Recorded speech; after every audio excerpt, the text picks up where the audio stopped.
to my channel. My name is Martine. I figured I'd say my name because I never say my name. I have said it before, but I guess I'm developing relationships with people hopefully online, and I'm starting to communicate with people online. So I just thought, I should tell you my name. Hi, I'm Martine from Single Mother by Choice. So today I'm going to share with you my HSG test experience. And for the life of me, I really, right now, I'm blanking on what HSG stands for, but I'll put it right here. But it's essentially a test where I, go see a radiologist. So on day one, let me backtrack a little bit. So on day one of my cycle, I called, actually, because I'm a control freak. So, and I'm trying not to be controlling, but certain things, it makes me feel good to have control over. But anyway, I was going to a conference and I was going to be away, and I didn't want to forget to call the radiologist while I was away. So I did call quite a few days before my period began, my menstrual cycle began, to make that appointment, but typically they don't like that. But I explained my situation. I was going away and I probably wouldn't be able to do this while I was away. I'd forget. But I did know I'm pretty regular. My cycle's TMI, but I'm pretty regular. And so I knew about the time my period would start. It happened to have started a day or so later than I originally thought, but it worked out fine with the appointment that they gave me. So I called. Typically you call on day one, you make an appointment, usually around day 5 or 6 or 7 of your cycle. And so I did that, and I went in recently, this past week, for the exam. So there was a protocol that I had to follow that my doctor and his nurse prescribed to me.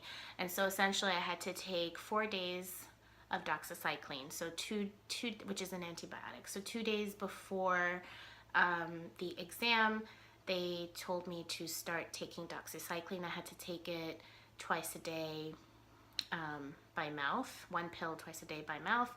And that was over the course of 4 days, but it did start 2 days before the test.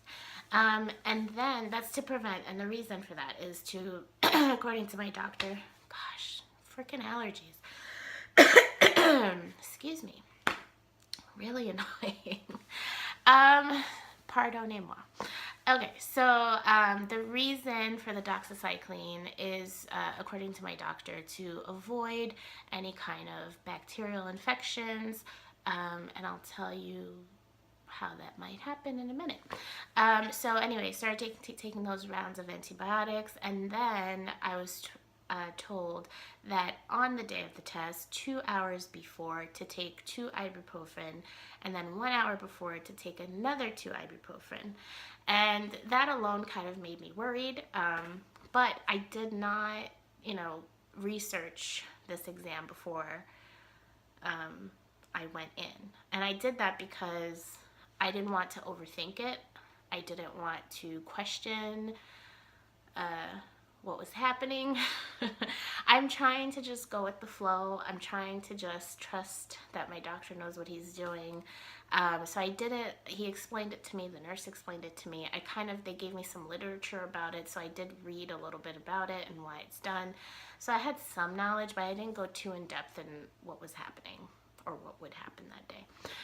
But I was a little bit worried, considering I was on these heavy antibiotics and then taking, pain medication, which I never take pills. I never take, even when I have headaches or anything, I'm not a pill popper. I just try to work through it. If I have a fever, I'll take something. Otherwise, I'm really not into medicine.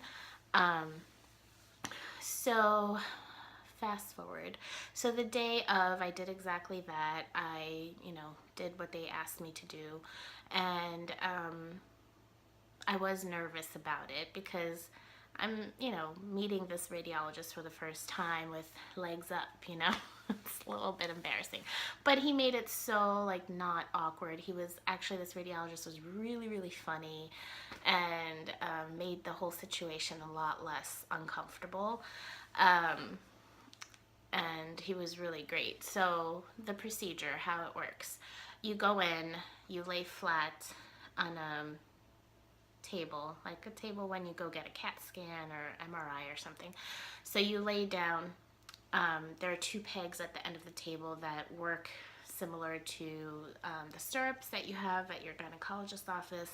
So your legs are up against the pegs, and then they clean you up to with betadine, and so then he inserted a catheter inside of me, and then it went through into the uterus, and so they have a balloon then that they inflate to keep the catheter from slipping out.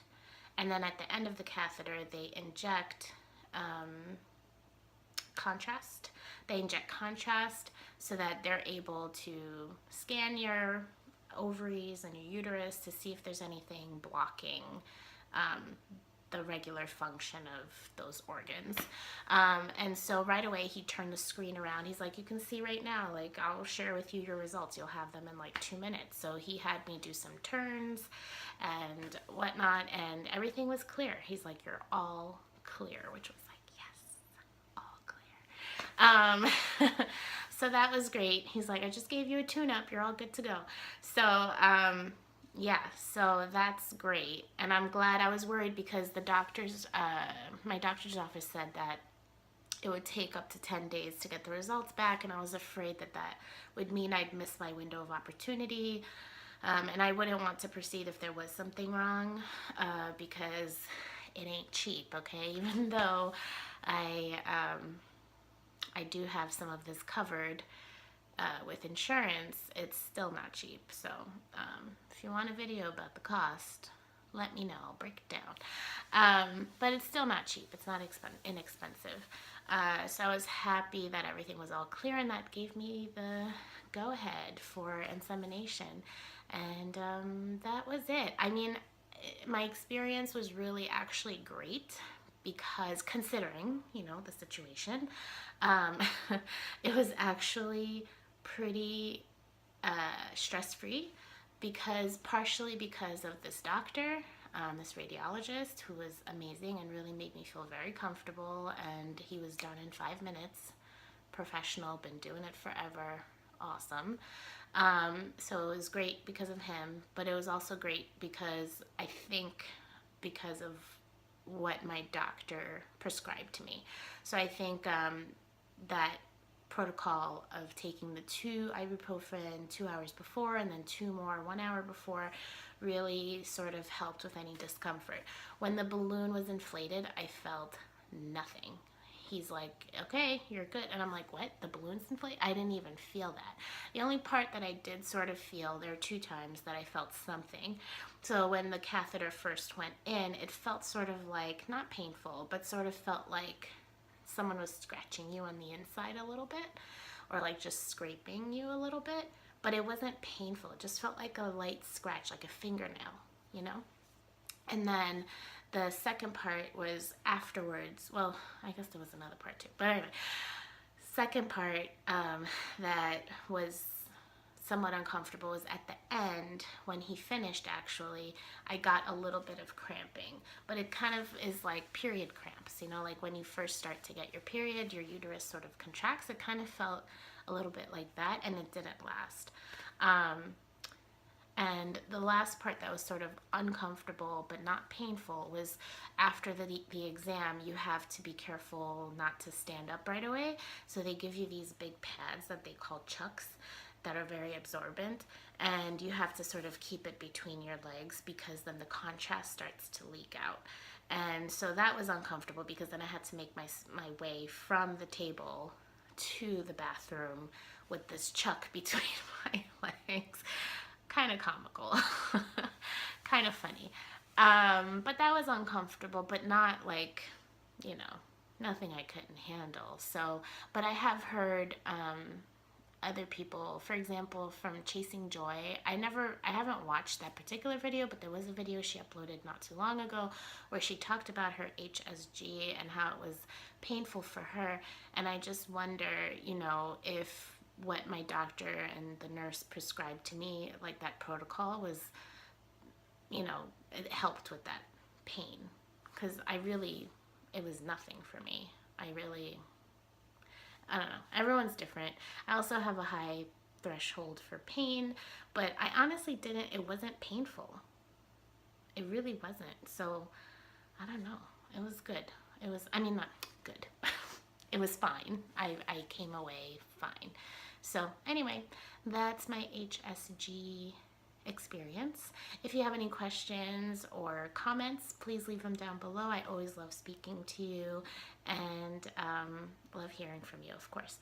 Don't forget to subscribe, and I'll see you next time. Bye.